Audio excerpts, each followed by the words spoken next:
జగన్మోహన్ రెడ్డి గారు అరెస్ట్ అయితే 19 మంది ఎమ్మెల్యేలు బై ఎలక్షన్లు వస్తే నేను ప్రచారం చేయాలి అని అడిగింది మీరు కాదా? మీరు జైలుకు వెళ్తే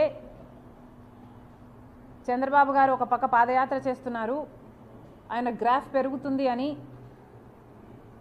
పాదయాత్ర చేయమనింది మీరు కాదా? మీరు ఎప్పుడు ఏ అవసరం ఉంటే ఆ అవసరానికి సమైక్య ఆంధ్ర కోసం అయితేనేమి, లేకపోతే తెలంగాణలో ఓదార్పు యాత్ర అయితేనేమి, లేకపోతే బాయ్ బాయ్ బాబు క్యాంపెయిన్ అయితేనేమి, ఇలాంటిది ఎప్పుడు మీకు ఏ అవసరం ఉంటే ఆ అవసరానికి పనికొచ్చింది నేను కాదా? ఈ అవసరాలన్నిటికీ మీ రాజకీయాల కోసం నన్ను మీరు రాజకీయాలకు తెచ్చిన మాట వాస్తవం కాదా? నిజంగానే నాకు రాజకీయ కాంక్ష ఉంటే నేను పాదయాత్ర చేసినప్పుడు మీరు జైల్లో ఉన్నారు. మొత్తం పార్టీ నా చుట్టూనే ర్యాలీ అయింది. నాకే గనక రాజకీయ కాంక్ష ఉంటే వైఎస్ఆర్సీపీ పార్టీని నేను హైజాక్ చేసేదాన్ని కాదా?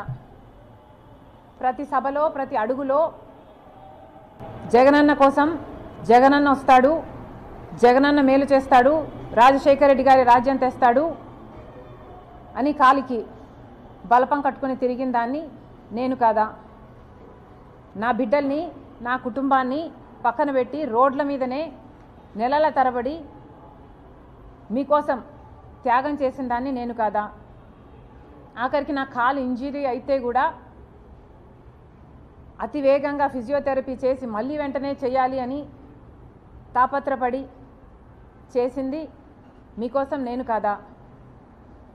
మరి నేను ఇన్ని త్యాగాలు చేసినా కూడా నాకు రాజకీయ కాంక్ష ఉంది అని మీరు అంటున్నారే, నాకే గనక రాజకీయ కాంక్ష ఉంటే నేను పొందాలనుకున్న పదవి పోస్టు మీ పార్టీలో నేను మొండిగానైనా పొందగలను. వివేకానంద రెడ్డి గారి లాంటి వాళ్ళు నాకు అండగా నిలబడడానికి నన్నే ఎంపీని చెయ్యాలి అన్ని ఎంతోమంది మీ పార్టీలోనే ప్రయత్నించిన వాళ్ళు కూడా ఉన్నారు. వాళ్ళందరి అండా చూసుకొని నేను ఏ రోజైనా మీకు రిబెల్ చేశానా? నాకు రాజకీయ కాంక్ష కానీ డబ్బు కాంక్ష కానీ ఉంది అని మీ మనస్సాక్షిలో మీరు నిజంగానే నమ్ముతున్నారా? నాకు రాజకీయ కాంక్ష మీకోసం మీతో ఉన్నంతకాలం, మీరు ముఖ్యమంత్రి అయినంత వరకు నాకు రాజకీయ కాంక్ష లేదు, నాకు డబ్బు కాంక్ష లేదు. నేను ఏం చేసినా మీకోసం చేశాను, నేను త్యాగం అనుకొని చేశాను, నా అన్న కోసం అనుకొని చేశాను. మీరు ముఖ్యమంత్రి కావాలని, రాజశేఖర రెడ్డి గారి సంక్షేమ పాలన మళ్ళీ మీరు తీసుకొస్తారు అని నమ్మి చేసిన విషయం వాస్తవం కాదా? మన ఇద్దరము నమ్మే బైబిల్ మీద ఒట్టేసి నేను చెప్పగలను, నాకు రాజకీయ కాంక్ష కానీ డబ్బు కాంక్ష కానీ ఏ ఇతర ఆశ లేకుండా, ఆశించకుండా ఏ ఒక్క రోజైనా మిమ్మల్ని ఒక పదవి కానీ ఒక పోస్ట్ కానీ నేను అడగకుండా మీకోసం చేశాను, ఇది నిజం అని నేను బైబిల్ మీద ప్రమాణం చేయగలను. మీరు అదే బైబిల్ మీద ప్రమాణం చేసి నేను మిమ్మల్ని ఈ పోస్ట్ అడిగానని కానీ ఈ పదవి అని అడిగానని కానీ మీరు ప్రమాణం చేయగలరా? నాకు రాజకీయ కాంక్ష ఉంది అని కానీ డబ్బు కాంక్ష ఉంది అని కానీ మీరు రుజువు చేయగలరా? అసలు మనిషి మంచితనాన్ని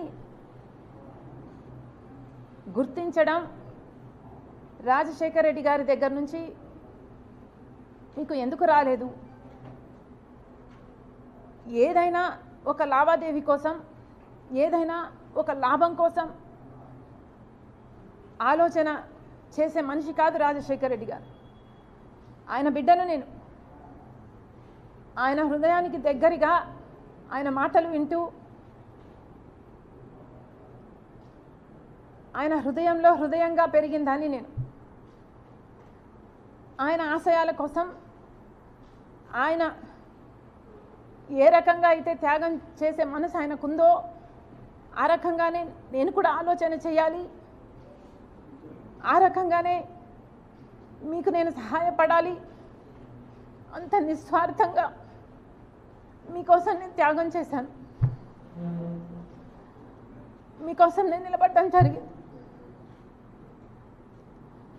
ఎంత బహిరంగంగా రాజకీయ కాంక్ష వల్ల నెపోటిజం అంటున్నారే,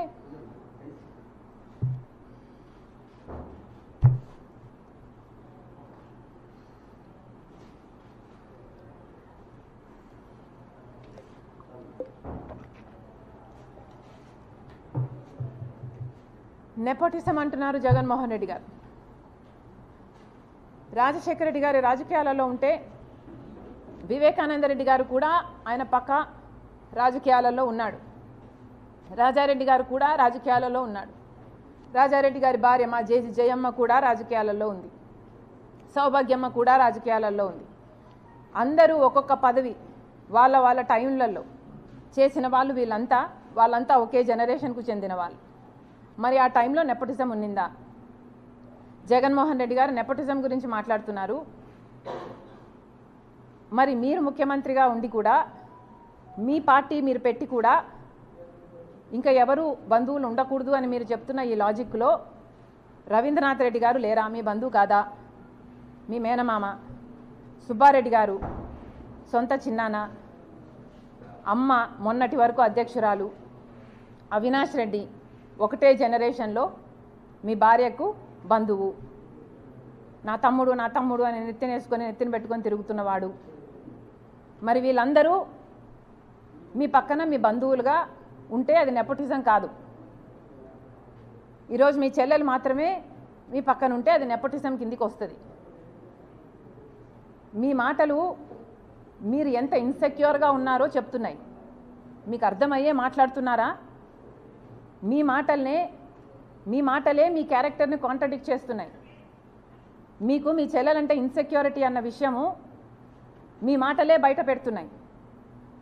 ఒకసారి ఆలోచన చేసి మాట్లాడండి ఇంటర్వ్యూలలో మాట్లాడినప్పుడు అని జగన్మోహన్ రెడ్డి గారికి చెప్తున్నాం. డబ్బు ఆశ ఉందని నేనేదో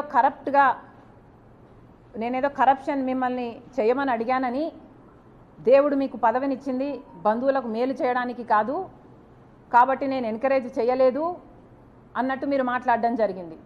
అంటే నేనేదో మిమ్మల్ని ముఖ్యమంత్రి హోదాలో నేనేదో మిమ్మల్ని పని అడిగినట్టు, మీరు ఆ పని చేయలేను అని మీరు నాకు చెప్పినట్టు, బంధువులకు మేలు చేయడానికి కాదు నేను ముఖ్యమంత్రిని అయ్యింది అంటే దాని ఇంప్లికేషను నేనేదో ఫేవర్ అడిగినట్టుగా జగన్మోహన్ రెడ్డి గారు మాట్లాడడం జరిగింది.